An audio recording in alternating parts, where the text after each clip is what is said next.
Hi, this is Karam Akhtar. Welcome back to the channel. Today we will be covering 7 exercises that all of us need to master. These exercises will help you build strength, improve your flexibility, and just enhance your overall fitness. If you want more fitness advice and nutritional advice, do not forget to subscribe to Men's Guide by DARIMOOCH.com. So the first exercise is the squat, one of the best exercises for human beings. Not only does it only work the quadriceps, but also the hamstring, glutes, and also your core. Also a very beneficial movement if you are struggling with balance issues. So let's dive into the squat. How do we perform the squat? So the first thing we're going to do is make sure that our feet is in shoulder width.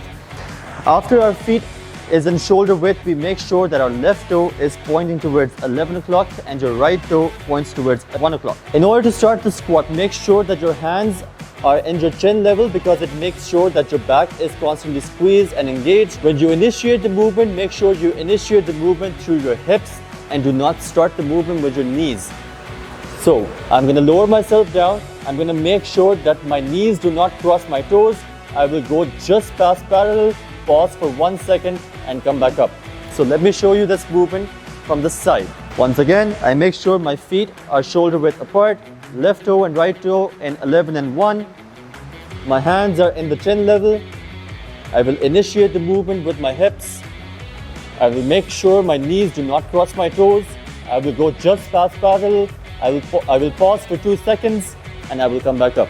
And repeat this for 10 reps, 3 rounds. So the second exercise we will cover today is the push-up, which is the most fundamental and basic movement for every human. The push-up works out your shoulders, your chest, your triceps, and also your core. So let's dive into the push-up and see how it's performed. We're gonna have our hands shoulder width. Make sure that your fingers aren't connected with each other. Make sure you spread them out a little bit to evenly distribute the weight. Get into position. Make sure your core isn't dropping like this and your hips. Make sure you squeeze your core. Make your way down and do not push your elbows out. Keep your elbows tucked in as much as you can and come back up. Once again, go back down, keep your elbows tucked in, come back up. One thing I would like you guys to make sure that you do not do is make sure that you do not flare your elbows out. Make sure your elbows are always tucked in, which is a very important thing that everyone needs to know if they want to progress in the push-up. So once again, this is not what I'm looking for. This is you pushing your elbows out. Instead, we need your elbows to be tucked in.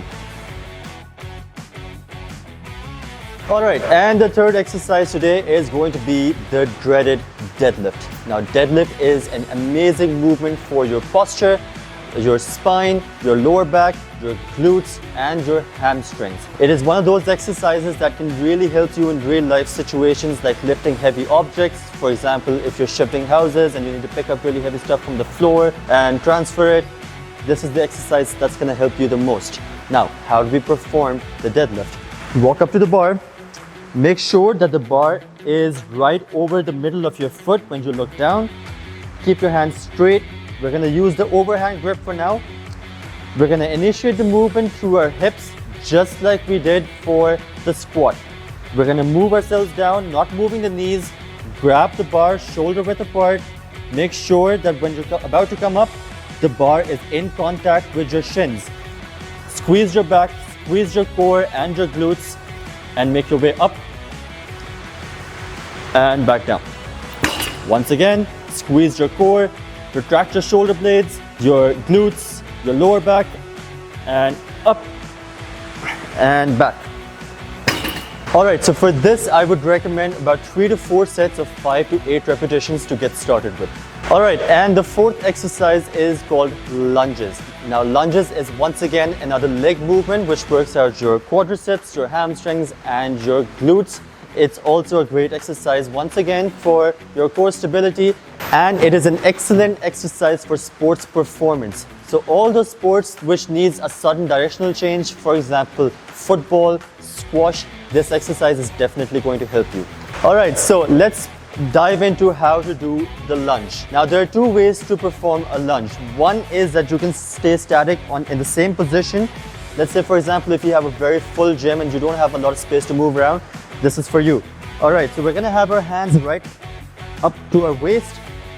We're going to move our legs either backwards lunge as we go back and come back forward, or we can move forward and back.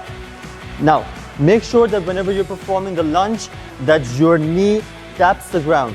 Don't completely rest the knee on the floor, however, I just want you to kiss the floor and then come back up. So once again, I'm gonna do this reverse. Hands by your waist, move back, tap the knee on the floor, come back up, switch your leg, repeat and repeat for 3 sets of 10, and by that I mean 10 each leg. And the second method to perform this movement is that you do lunges while walking.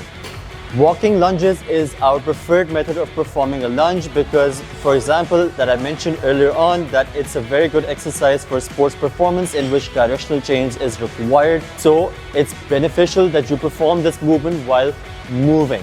All right, and the fifth exercise is the glute bridge. Now the glute bridge works out your hip, it works out your hip flexors, your lower back. It also improves your hip mobility. All right, so how to perform the glute bridge? It is another one of those basic movements. So we're gonna have you lying on your back. Bring your feet close to your hip, not too close, not too far away. Have your hands straight. Squeeze your abs, squeeze your hips, and push into your heel and take your hip up. Lock your hip out completely at the top position. Pause for 2 seconds and come back slowly. We're going to repeat this a couple of more times. So my abs and my hips are squeezed. I push into my heel. I take my hip up. I make sure that my hips are locked out in the top position. I pause for 2 seconds and I come back down. Once again, hip up, all the way up. Lock your hip out and come back slowly. The most important things to consider with the glute bridge is the lockout at the top position. A lot of people I see in the gym, they do not take that into equation. They do not think it's necessary at all, but no, you do not complete the movement if you're not locking your hips out at the top position. And on to the sixth exercise, which is the pull-up. The pull-up will work your upper and lower lats and your arms as well, especially the bicep. Also, another thing that it works out well that a lot of people don't realize is your grip strength. Now, on to the pull-up, how to perform the pull-up. Okay, in order to perform the pull-up, you have two options. You can either hold the bar in an overhand grip, or you can hold the bar in an underhand grip. Whichever one you want in the beginning, whichever one you're more comfortable with. All right, and loose. Make sure your palms are shoulder width apart. Pull your elbows in and all the way up. Make sure your chin goes over the bar. Come down slowly and back up and back down. Two things to really consider when you're performing this movement. One, drive your elbows down towards your hips. Think about that rather than pulling from your wrist.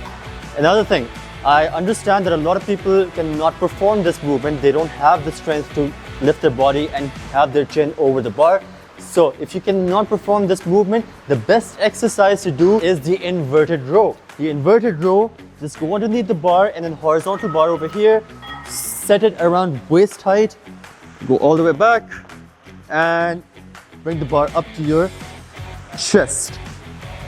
Up and down. This is the best exercise that you can work on if you are unable to perform the chin up or the pull up. All right, and the last exercise of the day is tricep dips.